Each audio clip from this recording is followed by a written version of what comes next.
It's important to note that even at Standard's short-run peak share of the market in 1890, 90%, that there were 66 other companies in the same business. Now, they were very tiny, and altogether they only made up 10% of the market.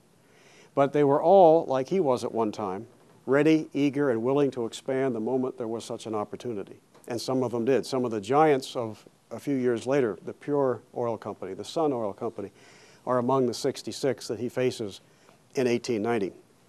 Now, I believe that Standard achieved this high market share not because of evil, destructive actions against consumers and competitors, not because it got special privileges from the government to give it advantage over others, but because it is what economists sometimes call a classic efficiency monopoly.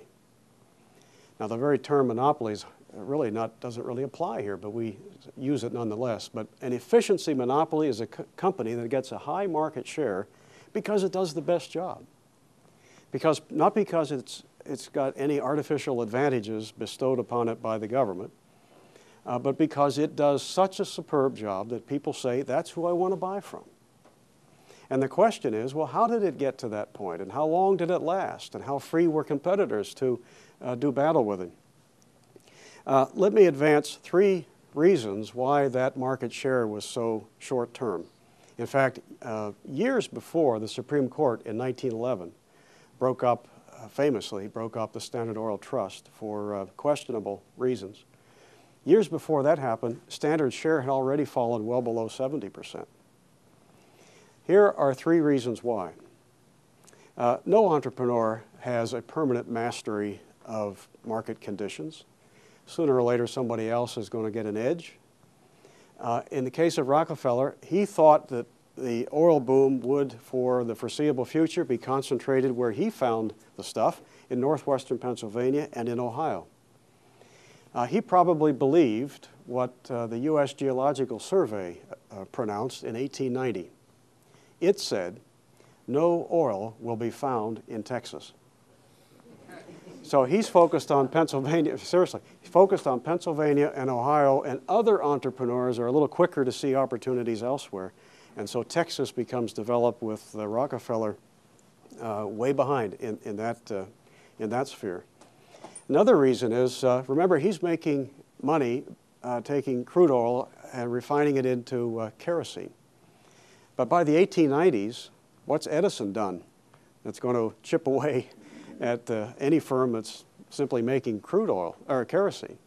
Yeah, electricity is coming on, a competitor to kerosene for fuel. And also, what other product is coming along that people can take crude oil and refine it into a product that can be used in? The automobile, right? Well, Rockefeller was a little slow to see that, and others said, hey, we can jump into this market and make this stuff called gasoline and really take off and become an ever larger company. He was a little slow to see that. This is because in a free market, competition is a dynamic, never-ending leapfrog process. A dynamic, never-ending leapfrog process, whereby the leader today can easily become the follower tomorrow. And if you look at a list of the Fortune 500 of, say, 1940, and then Fortune 500, 1950, 1960, every 10 years, you'll discover an incredible degree of mortality of companies that were huge in their day and thought to be, on the landscape forever. They're now history, gone. Nobody knows what happened to them. Absorbed by someone else, overtaken because they didn't stay on top of things. Somebody else saw an opportunity more quickly than they did. Well, having said that, I think we need to focus some attention on the specific charges that have been leveled against Standard Oil. I've presented to you a very broad brush view of a company that I think grew because it was the best. I didn't mention a few of those details, by the way, but while I think of them, I'll also tell you that Rockefeller was known for having an uncanny ability to find the right people to be around him.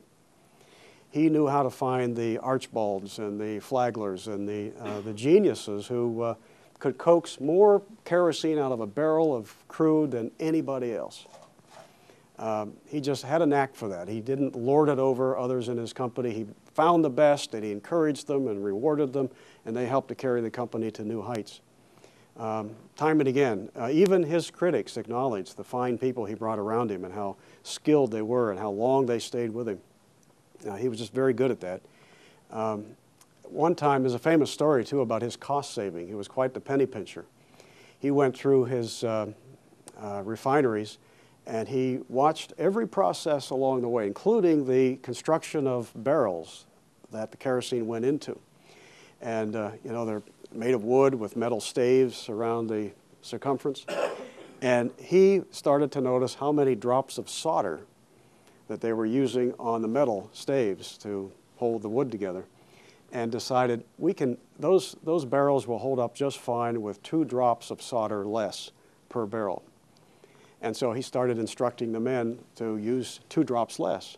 Never had a problem with barrels breaking open, and you wouldn't think that 2 drops would make a difference, but you multiply that by, you know, millions and millions of barrels over time, that added up to a nice savings.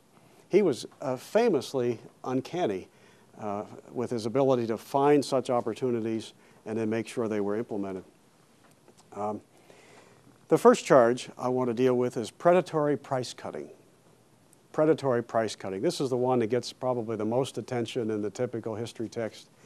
The idea that the big guy is able, simply because he's big, to slash his prices, and then in the midst of a price war, he can drive all the little guys out and wait out the storm, and when they're gone, he can then raise his prices in a market devoid of competition. Before I explain to you why that is a lot easier said than done, let me tell you a famous example of a predatory price-cutting war and how it turned out. It goes back to my little town of Midland, Michigan, the home of the Dow Chemical Company. Herbert Henry Dow started the company in Midland in the 1890s. And what he was doing was taking the very briny water we have in Midland. If you've ever talked to anybody from Midland who's out in the township and using well water, they'll tell you how bad our water is. They were taking the water and producing bromine from it. That was his primary product, bromine, used in, I think, certain medicines, maybe as a cleaning agent, some other things. Anyway, he's making bromine, and as this tiny little company, and here comes a representative from a German bromine cartel, several big German companies that had dominated the world market with the help of the German government. They come over to Midland and they sit down with Dow and they tell him, don't you dare sell bromine outside of the United States. Because if you do, we'll ruin you. We'll run you out of business. We'll come in and dump the stuff so cheaply, we'll break you. Well, Herbert Henry Dow was the kind of guy who would just laugh at such things. He wasn't about to do what the Germans told him to do. And so with the world price at 46 cents a pound, Dow begins selling anywhere and everywhere at 36 cents a pound.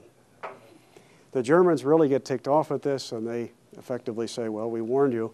And so they start dumping bromine in the U.S. and elsewhere at 15 cents a pound, intending to break him and run him out of business.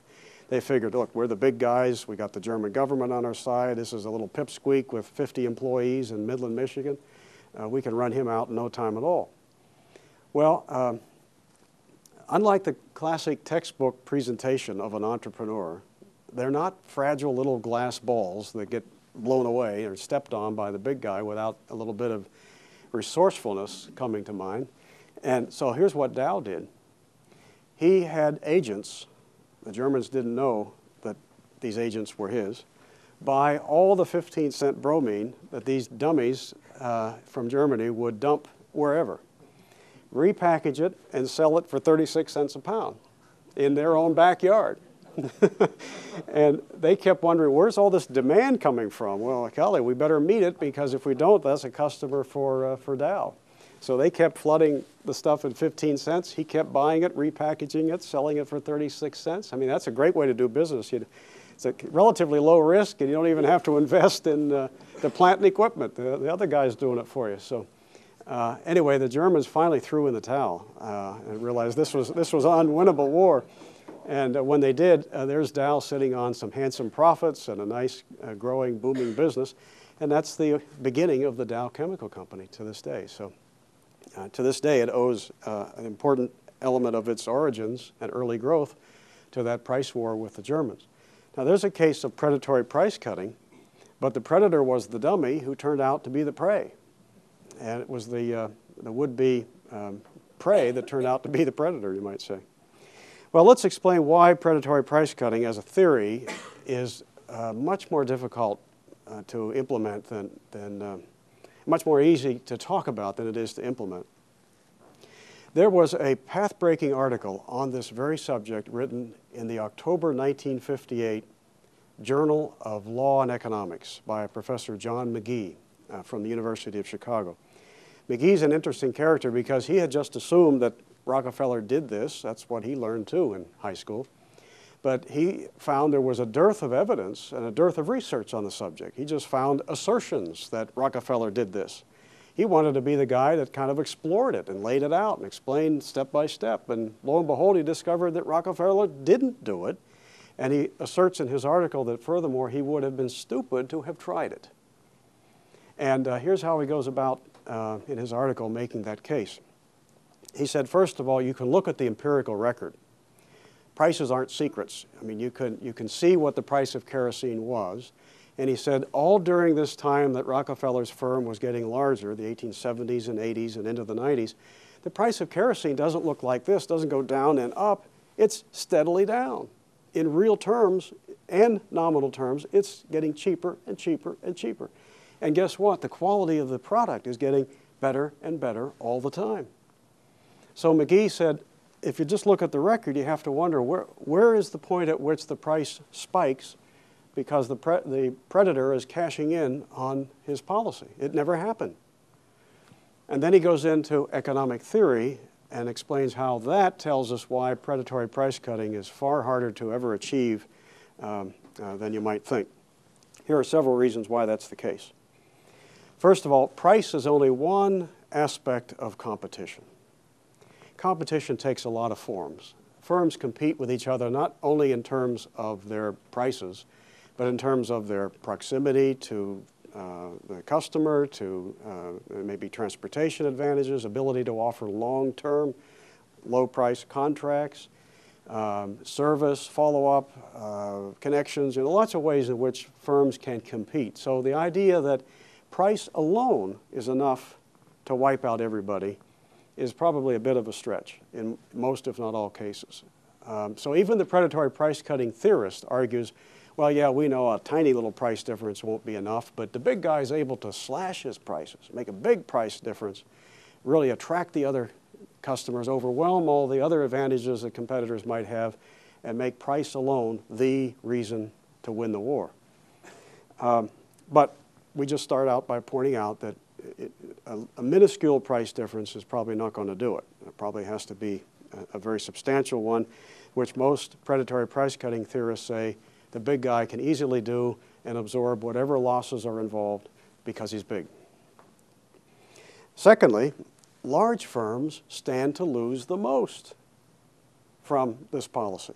Now that's counterintuitive. You might think, wait a minute, it's the big firm that's supposed to be able to do it, who has the reserves, who can withstand a prolonged war. But McGee tells us, the large firm stands to lose the most. Why? By being the largest, he's already producing the most, and now he's probably going to start incurring losses on that huge volume. But what does he have to do with his volume of production as he slashes his prices? Can he just keep it the same? No, if he doesn't increase production, all he's going to do is service his own clientele at a lower price. He has to do that and has to add to production so as to have something to sell to the competitors' customers. So he has to step up the volume of production at a time when he's got these low loss-incurring prices. And there's another reason why he has to step up production too. How will consumers react in this situation? We'll buy more, especially if we have any reason to believe that this lower price is temporary. We'll buy more and we'll stockpile it. And in fact, some of those who might buy and stockpile could be the very people that Rockefeller's trying to drive out of business. They're going to get his oil nice and cheap. And so that makes the whole thing a little bit more problematic.